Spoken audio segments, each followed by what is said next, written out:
everyone, I'm Lauren-Jane. So for those of you that don't know me, I'm Lauren-Jane, I'm the surgical doctor. I'm an F2 who is just returning from mat leave. I've been on mat leave since the spring last year, and I just went off in the middle of the COVID pandemic, and I had owed 12 weeks of foundation. So I'm coming back and I'm just finishing off those 12 weeks. I've always worked full-time up until this point. I've decided to come back less than full-time, mostly because obviously I've got baby and I don't want to miss baby, but also because I only owe those 12 weeks, it's now February, I've got a fair while, so I can kind of split that time before I need to start CST in August, hopefully. So my first week back, I'm in GP.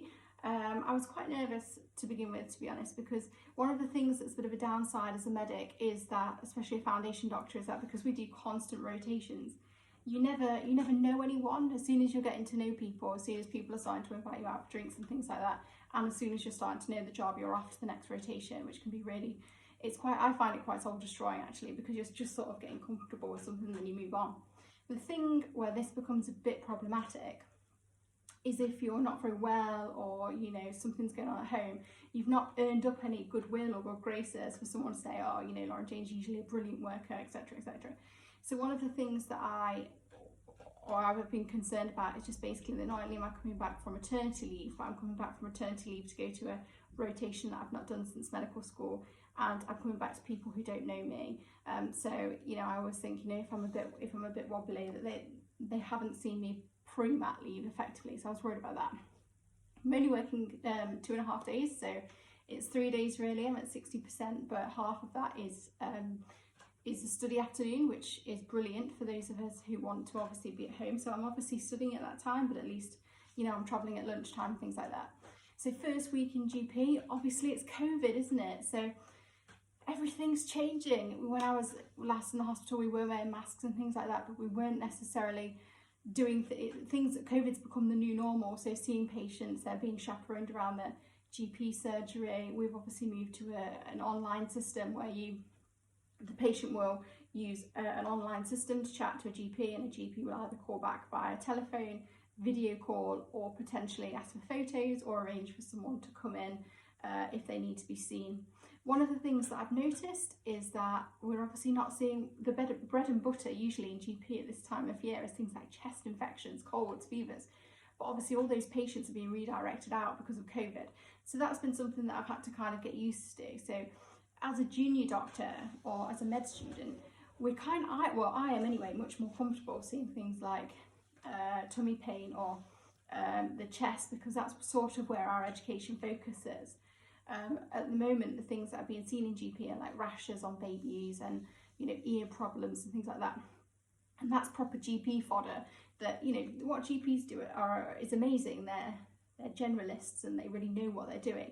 But as a med student and as a foundation doctor working in the hospital, you're not really doing the day-to-day of looking in people's ears and looking at rashes necessarily, or knowing what's going on with someone's nails. So I've actually found that quite intimidating just in terms of the content of what I'm seeing. So what have I seen since I've been back? So I have seen rheumatology cases, so I've done some referrals. I had a patient here I thought might be, you know, query scleroderma or something like that. And it's been a mix of kind of like babies with reactions and rashes. I've had post-op patients. So it's been a real varied mix.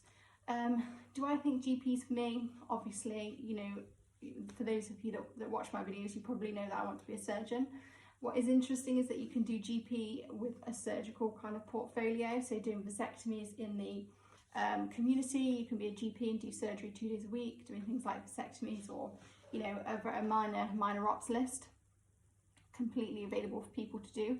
A lot of people who want to do surgery are considering things like that because it's more of a portfolio career and you're more in control of the hours that you work. The surgeries that you're likely to be doing are going to be day case procedures.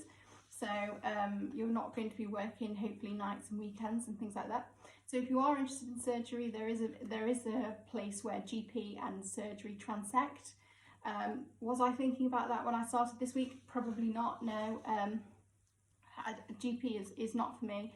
That said, the practice that I'm at seems to be really, really lovely.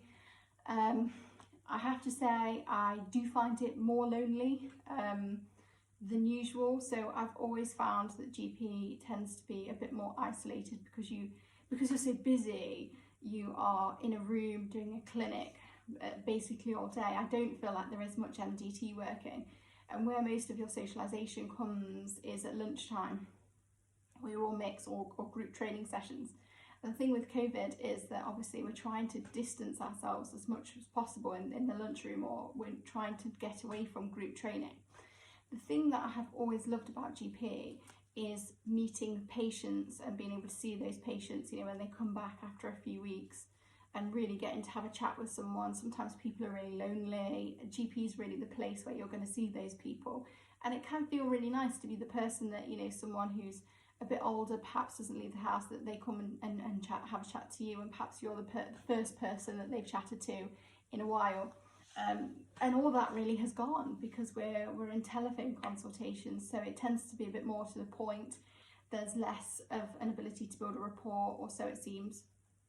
But it is more efficient for things like, you know, if someone's just got a rash, or, you know, it's something that you can just kind of take a picture of and you're systemically very well, your GP is able to deal with that really quickly. So moving to these systems is very useful in some respects. But all in all, I've had a good first week. I'm settling in, my practice is lovely, and yeah, I've had a lovely week. If anyone wants to ask me any questions about returning from mat leave, going 60%, or you know, how I'm finding GP, please do let me know. You can comment or you can ask me on Instagram. Thank you so much.